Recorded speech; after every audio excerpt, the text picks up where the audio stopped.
Yeah. Okay. Shall we begin? Let's do it. That was our banter.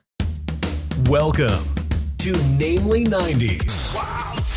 The podcast that takes you back to the time before smartphones, Google, and Y2K. Join your hosts as they relive the pop culture that shaped a generation and the parts that many people wish they could forget. Listen in to the conversation about how the decade defined those who spent their childhood there and how it shaped them as adults. So, turn down the grunge and dial up the internet. Let's get started. It's time for Namely 90s. That's right. You're listening to Namely 90s. My name's Andrew, and over there is Brandon. That's me. He's on his own time over there. I was setting my timer for the episode. You can find us online at namely90s.com or on Twitter and Instagram at namely90s with a 90s. You can also find the show on YouTube every Monday on namely90s.com/YouTube. And finally, you can support us on Patreon at patreon.com/namely90s with a 90s. Your donation of just a few dollars per month will help us to keep going strong with this podcast. Probably check and make sure we don't have any new subscribers. Any actual patrons. I kind of doubt it, but you never know. You never know. Yeah. Call our bluff that we would make extra content for you. Aha. Yeah. So what is new over there? I mean, just until you get your recording shack up and running. The recording shack. I like that. Yeah. If you see a faded sign by the side of the road that says 15 miles to the recording shack, baby. My life's pretty boring. I might be doing harvest right now, actually. Depending on when it starts this year. It's been kind of warm, so I assume it's going to start earlier than usual. And if I took my friend up on that offer, that's what I got. Cool. Yeah. I'm getting ready to make some tacos. Because it's Taco Tuesday. My shed has been installed and is well underway as far as the construction goes. My pod shed Nice. Casting. That's good. Hopefully that went well. And actually, this is airing on casting. This is airing on what date? The week before the 30th, so 23rd. I am currently in Hawaii, enjoying some lovely weather and food and dining. So I really need to get the actual dates that you're going to be in Hawaii, because I assumed you were going to be there earlier. Oh dear. Well, actually, no, that's better for us, so we could record more before you leave. That's right. Yeah. So anyway, it's lovely here. The wind is blowing. You're recording. You're drinking sea breeze. Why would you be drinking sweet lava flows? And which is a combination of a pina colada and a Mai Tai. That sounds good. I'm about to get turned up right here. I'll tell you what. 50-50 split, and it's the slushy kind. So it's all. This sounds excellent. Lava flow. Although that will be how people know that you're a tourist. That and how pale and white you are. Yeah. So anyway, I have nothing else. How's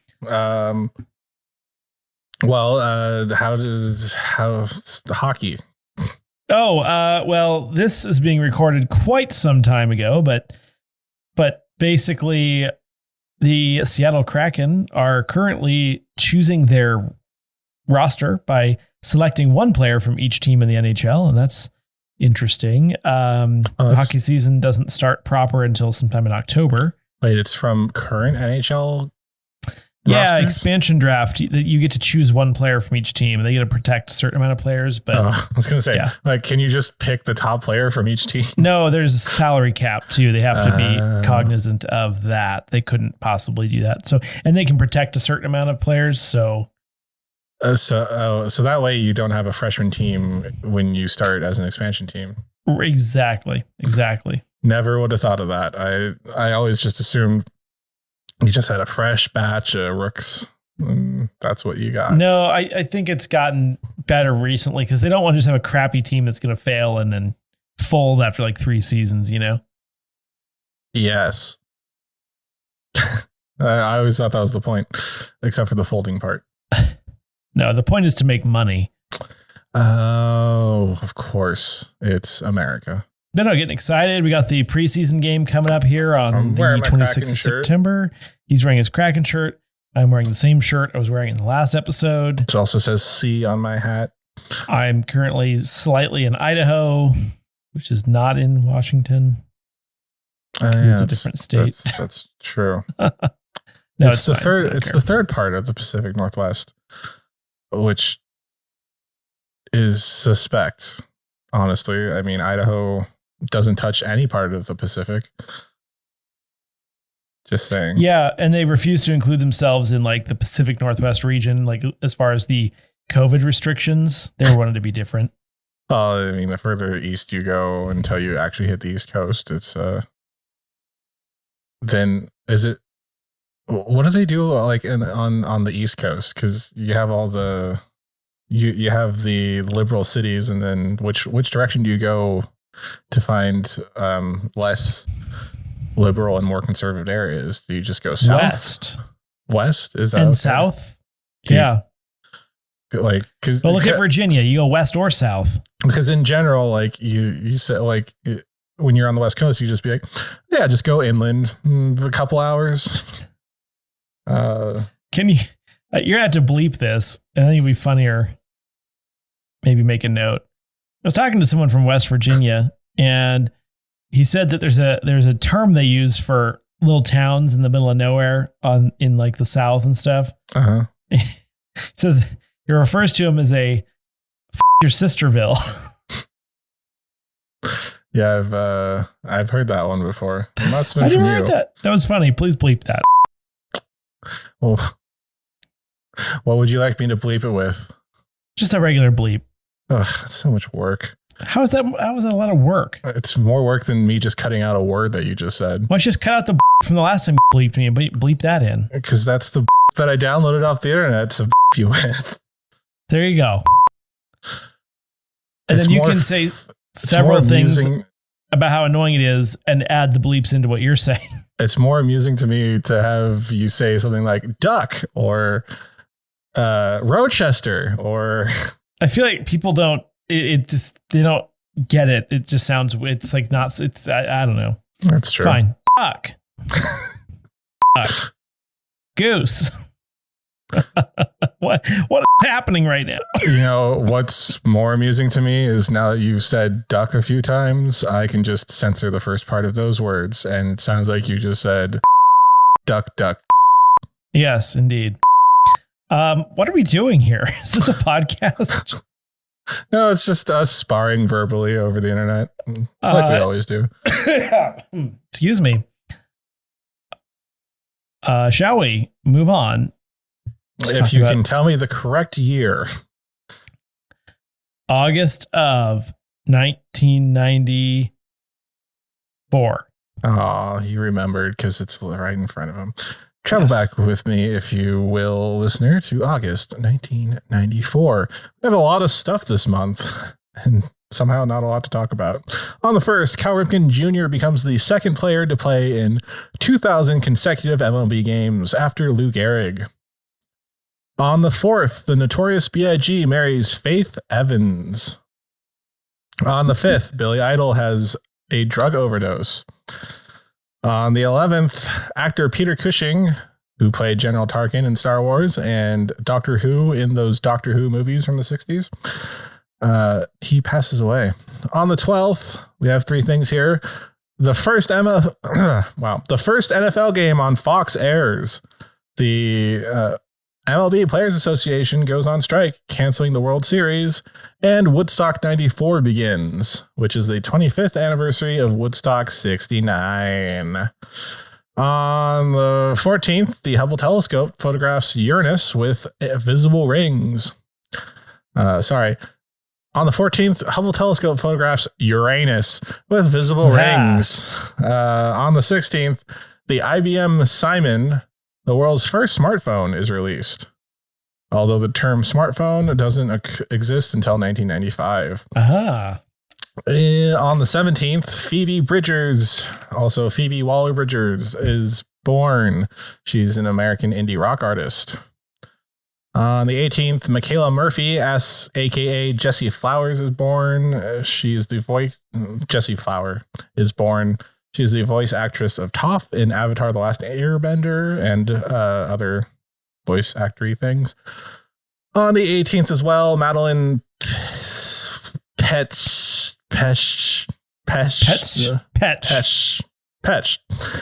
from Riverdale. She plays the red-haired girl on Riverdale. She's born. On the 23rd, Jeff Buckley releases his album Grace, which features that cover of Leonard Cohen's Hallelujah that everyone knows. The one that every Fox show uses at the end at some point. Yes, especially the OC, because that's and where medical I first heard shows. it. Yes, most likely House. On the 29th, British band Oasis releases their debut full-length album, Definitely Maybe, which is the fastest-selling album ever in the UK. Wait, so did they or didn't they? Definitely Maybe. On the 30th, R. Kelly, 25, illegally marries Aaliyah, 15. R.I.P. Yeah. Which eventually gets annulled as they lied about her age on the marriage license. That whole Definitely Maybe thing reminds me of one of my favorite phrases to use, which is extra medium. That's pretty good. And this just validates, by the way, all of my R. Kelly jokes about young women. Pedophilia, yes. Yeah, pedophilia. That's the word we're looking for. Your favorite pedophile jokes. Sexual assault. Alleged? No. He married someone underage. Allegedly, even though the marriage certificate existed and your parents had to annul it. Allegedly, definitely. Yeah. There's something else you said and I lost it. Dang it. I'm sure it was real special. It was funny, and I'm sad that it is gone. Finally, on the 31st, Pentium computer beats world chess champion Garry Kasparov. Come on, Gary, get it together. Come on, don't let the computers win. Not in 1994. TV premiering / ending on the 14th, Inside the Actors Studio on Bravo. Oh, this is just all premiering. And on the 25th, My So-Called Life on ABC. In the box office, on the 3rd, we have Clear and Present Danger. On the 5th, we have The Little Rascals. On the 12th, we have In the Army Now. And on the 26th, we have both Natural Born Killers and Police Academy Mission to Moscow. Finally, on the Billboard charts, number 1 for August 1994. The first 3 weeks is Stay, I Missed You by Lisa Loeb. And the last week through November is I'll Make Love to You by Boyz II Men. And finally, for the 4th week in August on the Billboard charts of 1994, we have number 3, Fantastique by Coolio. Number 5, I Swear by All For One. Number 6, Can You Feel the Love Tonight by Elton John. Number 7, Don't Turn Around by Ace of Base. Number 15, Back and Forth by Aaliyah. Number 19, Regulate by Warren G and Nate Dogg. And number 21, Crazy by Aerosmith. Wow, Leah was busy marrying men 10 years older than herself. Yeah, well, I mean, they were both R&B hip hop artists back then. Don't know how they got to know each other. Also, yeah. Yeah. You are listening to Namely 90s. You could watch us at namely90s.com/YouTube. And support us by going to patreon.com/namely90s. And now back to the show. Yeah. Anywhere you want to go?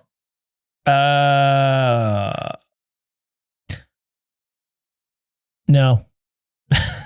Yeah, well, I just feel like the Police Academy Mission to Moscow. Yeah. Not Moscow, Idaho. No, Moscow. Like, under what circumstances would domestic police officers who aren't even done with their training yet have to do anything in Russia? Well, I believe it's a take on a 1943 war drama, Mission to Moscow, but I'm sure. I think I've actually seen this one. If like, because I've somehow seen a lot of the Police Academy movies, and they all kind of blur together, except for the ones where they're in different locales. But the plot involves a Russian mafia boss laundering money under the guise of a legitimate business. And it has a highly addictive video game that allows him to bring down almost any security system controlled by a computer on which the game has been played. Still not making sense for a bunch of rookies to go to Russia. No.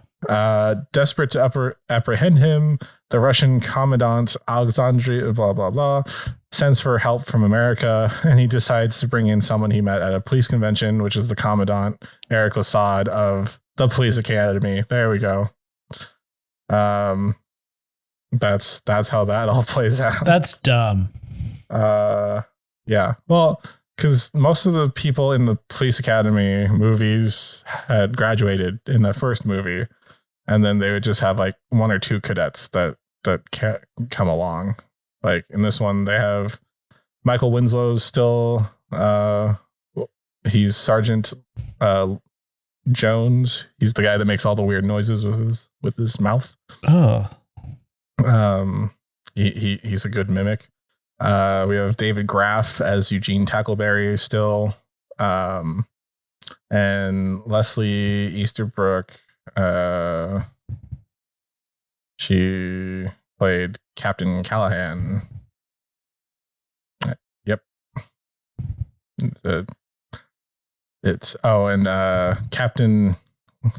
Captain Thaddeus Harris, played by George William Bailey. He's usually the antagonist to everyone.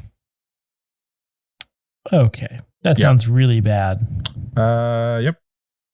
Ron Perlman plays one of the Russians.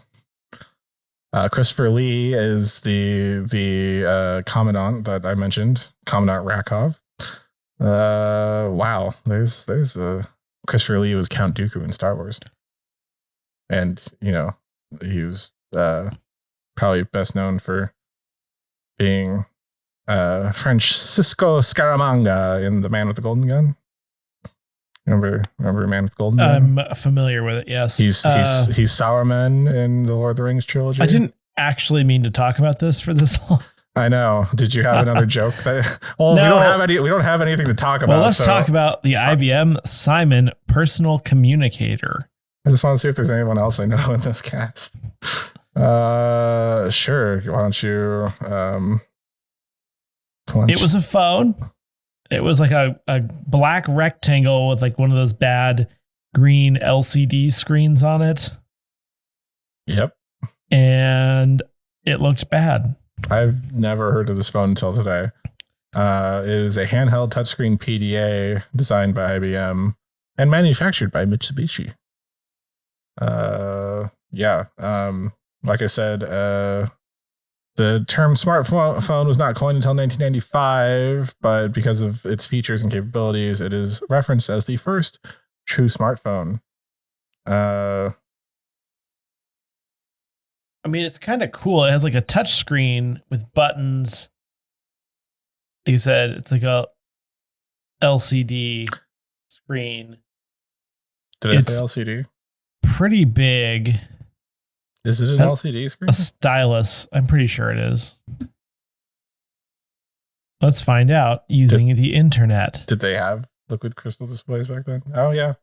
It features a liquid crystal display and has a PC card support. Wow. It's a thing. I think it had a battery life of like no time at all. Right. Yeah, this thing is well, so it looks like a Game Boy. Yeah, it kind of does. Just the color of the screen and the quality of the graphics. But it's like if you took a regular cell phone, cordless phone of that era, and then replaced the dial pad with just a long LCD screen that's green. That's what that looks like. And it looks like it looks terrible. I would be surprised if it changed any, like if that screen changed at all. Yeah, I think it's funny that it says that the form factor is brick. It is a brick phone, yes. And IBM created a unique touchscreen user interface for Simon. No DOS prompt existed. Wow. So, it was one of the predecessors to what we now consider smartphones, but too far ahead of its time for it to really be practical or useful. Yep. It was just swanky. Yeah. I wonder how much one of those ran. $1,000 the 2-year contract. Jeez. So it was $1,000 without a contract and $899 with a contract. So like an iPhone. Yeah, but inflation, so probably more than that. True. That's true. Yeah, I don't think I can say anything more about an IBM phone from 1994. That we've never used or seen before in our lives. Speaking of computers doing stuff, how about chess versus computers? I honestly have nothing. I guess I don't know why. So my question is, isn't it the programming that makes more of a difference than the actual power of the computer? Like the programming has to be written well enough that it can adapt and calculate all of the potential moves and options. The computer doesn't think. So you have to give it the right software and write the software properly so that it actually can think in the right way to then defeat the... Like, I don't think it's a brute force issue. I think it's how it's deployed. I mean, back then, yes, but at the same time, have you made programs before? Script? Oh, no, God, no. Because you need a lot of processing power to be able to run something that has to... Like, if you've programmed every variable in chess, just like from a robotic position, that takes a lot of processing power to be able to go through like all. No, my point is, could we assume that perhaps they just hadn't figured out how to write a good enough program yet? And it may not have been the amount of available processing power. It was that they didn't consider all of the variables and code them into the program. It beat him. I know. I'm just saying, like, leading up to that, was it truly the processing power that was the bottleneck, or is it that they hadn't come up with the right way to write the program? It's just an interesting thought. Yeah. No, I mean, definitely it's probably has evolved up to that point, and since then, like, Watson has some sort of neural net processing thing, and right? that's more AI, but like back then it was like you can't just poke a computer with a stick and go do chess. Like, it's just how it works. Yeah. I mean, I would assume that he or other grandmasters like him probably helped design the chess machine as well. Such as Grandmaster Flash? Yes. He was well known for his love of chess and big booty. Should we move on to Little Rascals? Sure. Do you remember this movie? Do you remember the Little Rascals? Do you know what the Little Rascals are, Andrew? Not really. No, I mean, I'm familiar with the name.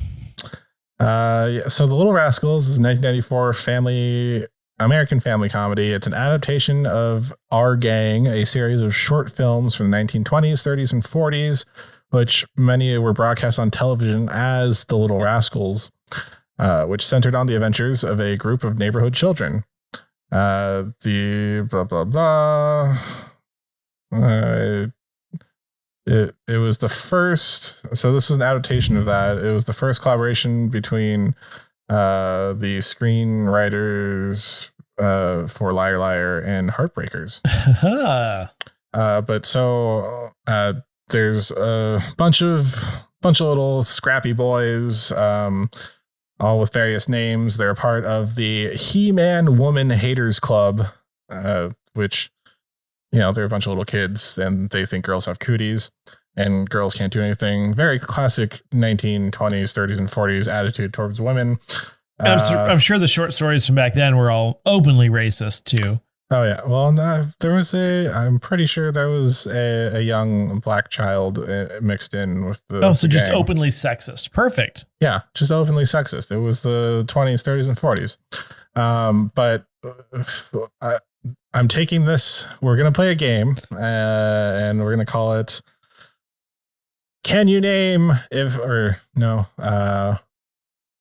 are these real Little Rascals or just a bunch of? Nope. I don't have a name for this game. I didn't think of one. But basically what you're going to do is tell me if I'm going to give you 10 different Little Rascals one at a time. You're going to tell me if they're real or not. And if you get over, say, 60% correct, you win the game. Okay. All Not right. very pretty. So we're going to start with Spanky. And he is the president of the He-Man Woman Haters Club. Spanky is a rascal. Are you sure? Yes. You are correct. Yay! Spanky is the president of the He-Man Women's Hater Club. Next up, we have Alfalfa, Spanky's best friend and Darla's boyfriend. He's the one with the hair that go to like the single. Yes. That is also correct. How many are there, by the way? How many are there in the How many rascals? There's a lot. I'm pretty sure there's over 10 of them. Oh, so, okay. This isn't an exhaustive list of rascals. No, I'm just going to be asking you 10 rascals that are in this movie or not. Okay. All right. So next up we have Yeah. He received his name for always responding with yeah. This is Froggy's best friend. No. You're correct. Ding. Maybe we'll raise your minimum. Next up is Froggy. He's a club member with a croaking voice and a love for amphibians. I'm going yes. You are correct. Ding. Dang. You're 4 for 4 already. Let's see. We have Ping. Racial stereotype portraying Asians' best friend to stymie the club's vice president. Not a real rascal. He is not a real rascal. You are correct. Ding. You're already batting 50. Boom. So one more to win. Dang. Porky. Porky is one of the younger members of the club and Bucksweet's best friend. No, not a rascal. Ooh, I'm sorry. Porky is, in fact, a rascal. Dang it. Next, we have Tweak. He is one of the younger members of the club, and he's addicted to caffeine. Is Tweak one of the Little Rascals? I'm saying no. You're correct. Tweak is a South Park character. Yeah. All right. Moving on, we have Smalls. Smalls is the newest club member. He just moved to town, and he is short for his age. That is a rascal. That is incorrect. Damn. What are you sitting at right now? 6 out of 8. So you've won, essentially. Yeah, of course. 2 more for posterity. We have who's the we have who is the club typographer, and he always answers with No. Sorry, he is a rascal. Dang, came out the gate strong, and I'm just going downhill. Should have started with these. And finally, for more tension, finally we have Squints. He is the club secretary and has giant glasses. Real. That is also incorrect. Both Squints and Smalls were from Sandlot. Dang it, I knew they existed. I just didn't know in what universe. Actually, Squints, Smalls, and Yeah were from Sandlot. Tweak was from South Park, and Ping I took from Michael Scott's terrible Chinese character on The Office. Yeah, I don't remember a lot about the Little Rascals movie. I know I had it on VHS, and I watched it once or twice. And Reba McEntire was in it for some reason. Oh yeah, so the plot of the movie, I guess, was Darla, who is Alfalfa's boyfriend, wants to be a part of their no women club, and Spanky gets in a huff and doesn't want women in the club, so they have it out, and then the subplot is that they were building a boxcar for a boxcar race or a soap car derby or whatever. Soapbox car derby race. That one. And they were all looking up to this mysterious masked driver racer named AJ something. And so like you never see them without their helmet on. And at the end, they take their helmet off and it's Reba McEntire because the Little Rascals win the race by a hair. Yeah. And if you listen to Quelly 90s on the Daily Dangerous Retro Pod Show segment show from last Thursday, you will recognize that she said in a terrible, terrible line to most likely an 8-year-old child, "Is that a cowlick or are you just happy to see me?" or something like that. Yeah, that's not appropriate for. Oh no, I didn't know that was the context. Yep, that is the context. So little R. Kelly vibes. In like, is that an Rascals. erect penis in your pocket, or are you just happy to see me? What? To an 8-year-old child. Because they're all little scamps in this movie. Well, is there anywhere else you want to go for? Where else can you go after I don't even know how to describe that. Well, didn't you say earlier you're very good at pedophile jokes? Well, I mean, I don't know. It's suggestive, certainly. Oh, yeah. Well, one of them has a cowlick. I know Alfalfa had a cowlick. I remember that. I don't think Spanky had one, so I don't know why she's saying that to Spanky. Also, his name's Spanky. Well, Spanky is, people name their dogs Spanky all the time. Uh-huh. And I'm just like, what an awkward name. Right. I feel like we should have talked about My So-Called Life, but I've never seen an episode of it. You can call me Spanky, but only after dark. Claire Danes was in it, I think. And is Claire Danes a man or a woman? A woman. There are men named Claire. Are there? Yeah. Maybe it's short for Claremont. They wear an ascot. I don't know. I don't have any more rich people jokes. Jared Leto was in it. Yeah. That's all I got. All I got for you. And Inside the Actors Studio. Classic, but I don't think either of us have watched a full episode. And that's it for this week's edition of Namely 90s. Remember, you can find new episodes out every Monday. Find us on Twitter and Instagram at Namely90s with 90s, or find our personal accounts at bshwitty and at NamelyAndrew, and tell us what you want us to talk about on future episodes.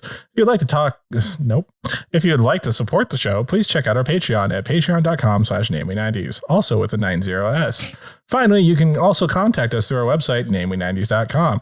Please subscribe to us on Apple Podcasts, Stitcher, Google Podcasts, Spotify, YouTube, He-Man Woman Haters Club, Deezer, TuneIn, iHeartRadio, and wherever you get your podcasts at.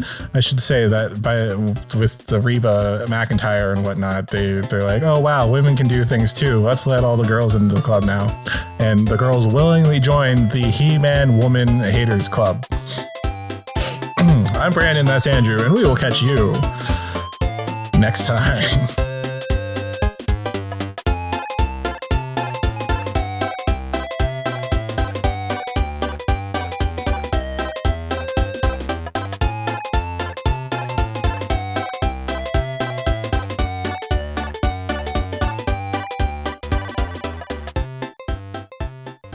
He's a monster.